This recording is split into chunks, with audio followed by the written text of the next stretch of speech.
So what's interesting is how it establishes the characters.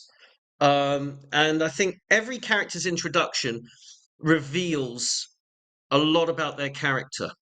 So the first shot is two clash swords, and Henry's going, "Come at me," which is like the metaphor for the whole film. Everybody comes at Henry at some point, and he's the man. He's the king, the one in charge, and he's challenging everybody to come at him because he's still the king. He's still the, as he calls himself later on in the film, the ablest man of an able time. Mm. And that's how he sees himself. And he looks at all this land, this empire that he's created out of the ashes of England's first civil war with Stephen and Matilda. And so he's right to feel sort of puffed up and proud of himself for his achievement. That's how we first meet Henry. We first meet John as being kicked on his arse. Mm. He loses that duel with his father. They're having a sort of mock training fight. John loses. He's on his arse, and he kind of scuttles away, just to go and run and play Johnny. And that's how we're going to understand his character, that he's sniveling, that he's weak, that he's incapable. But at the same time, he's doted, his father's throwing him all these crumbs and cookies. So he's got this undeserved sense of self-importance. He hasn't earned anything, but he just feels all he has to do is lick his father's boots and he gets everything. When we meet Richard, he's in a joust, and he's doing the martial combat, and so we know he's the man of action. He's the man who puts himself at the front line. He's tough, he's brutal, although it looks like he's going to kill his opponent, but he holds off. He has just enough. He looks like the red mist descends with Richard, but he's just got enough to hold his murderous instincts in. When we meet Geoffrey, he's on Sorry, Sorry, Nick, just a super quick note on that bit. I think that's a classic example of showing, not telling. That showing that Richard's something close to a maniac. Something close to just a stone cold killer, but isn't quite, in fact, and can be reasoned with. And there's no dialogue. No one says anything. There's no voiceover. It just shows you that. It just gives you that, and it lets the audience come to that conclusion on your own. Something that isn't done enough these days in films, right? But anyway, sorry, please do carry on. But I love that bit where you think Richard's just going to kill the guy, but he doesn't. And then there's Jeff, who is dealing with a kind of border dispute or a kind of minor rebellion, and he's conducting a battle, but he sits on top of a sand dune, overlooking the field, and he's got a force of cavalry hidden behind a hill. And we know then that Jeff is the planner, the plotter, the schemer, because he's not personally involved in the combat. He's not leading the troops from the front. He's leading it from a vantage point, and he's set things up. He's set a trap, and that's all we need to know about Jeff from that opening scene. And then again showing, not telling, right? Yeah, show not tell. And then Eleanor arrives on this barge with trumpeters, with heralds. She's sitting on a throne, and she is just looking the business. She's just looking. And Henry just runs up the battlements to see her arrive. He's like a kid, mum's home, and he's always in awe of Eleanor. He doesn't trust her, and they have this fractious relationship. But her entrance is like this regal splendor. All eyes on me. Eleanor has arrived. The party can begin. It's that. And again, none of those scenes have hardly any dialogue, but you just know the characters and you know how they're all going to relate. And when Philip II arrives, he's got an entourage. Somebody's carrying his train. He's wearing a crown. And he's looking young, cocky, and confident. And that's what we need to know about Philip. Yes, he is a king, and he's cocky and he's confident. How's he going to fare in front of Henry? A couple of things to say I wanted to say about Eleanor. One, that you do see a quick scene, just a super quick scene of, I think it's William the Marshal actually comes to her, or one of Henry's men comes to her and says, you're wanted at Chinon, because she's been held up in Salisbury in England. you're wanted, and she just says where, and they say Chinon, and she knows she's going to be sort of let out, trotted out for Christmas court. And so straight away, for me anyway, and I think everyone else agrees, including the Academy, that Katharine Hepburn is mesmerising in it. I really do think she steals nearly every scene she's in. Obviously, she's a great actress, but particularly I've seen her in all sorts of films, loads of films, but this is the best thing I've ever saw her in. And then the thing is that she's American, right? I think she'd very recently, lost her husband.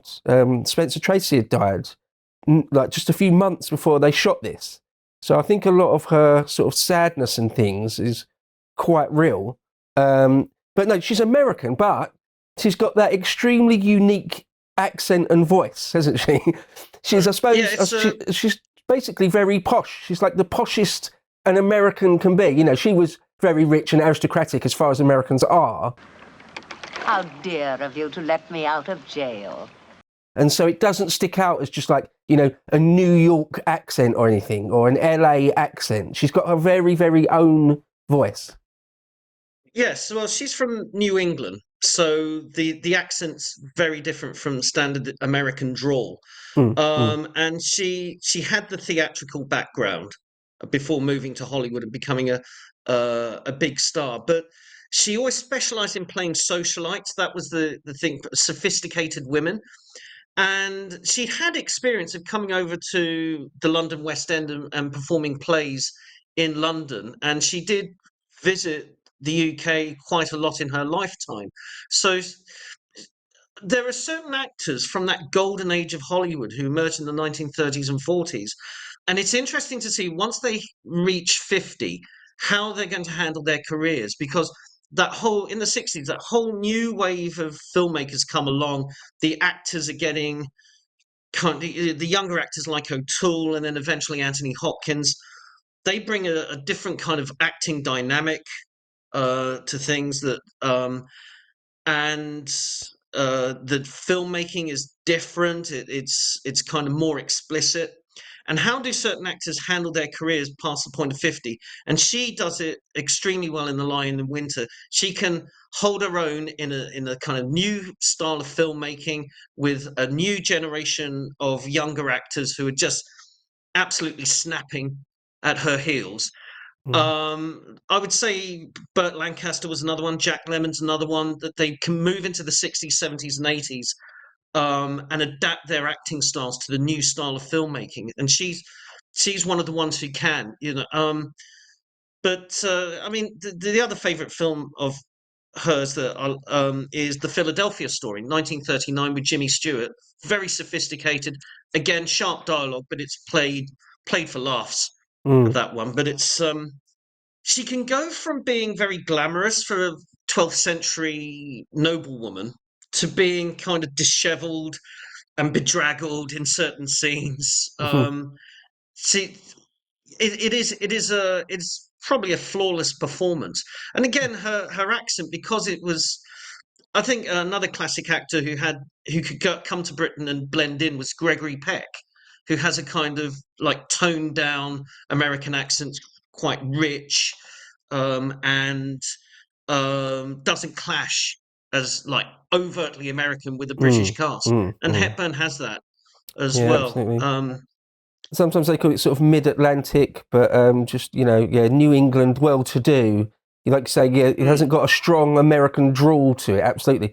There's a great bit when she first comes off the boat there, and there's a bit of dialogue where she says, you know, don't worry about me. I'm not weak. I'm not fragile. And I think, you know, that's true of both Eleanor of Aquitaine and Katharine Hepburn.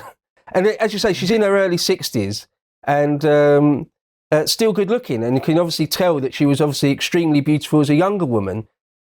Perfect to play Eleanor of Aquitaine in the 1180s. Just perfect. Yeah, I can't really think of anybody else could have done that part. She's the only person at that time, and probably since then, who could have played that part. And she is both sort of, as you say, elegant, but you know, is older, so she's sort of lost, lost the real beauty of youth. And, that's touched on a couple of times in the film. She jokes to herself, you might be dazzled, you might be blinded by my beauty, obviously being sarcastic. Again, it's cast brilliantly and acted superbly. And just one other note to say about the real Eleanor of Aquitaine, she doesn't die until 1204 or something. She lives up beyond Richard's reign. She lives she lives into the reign of John. And yeah, she was not weak.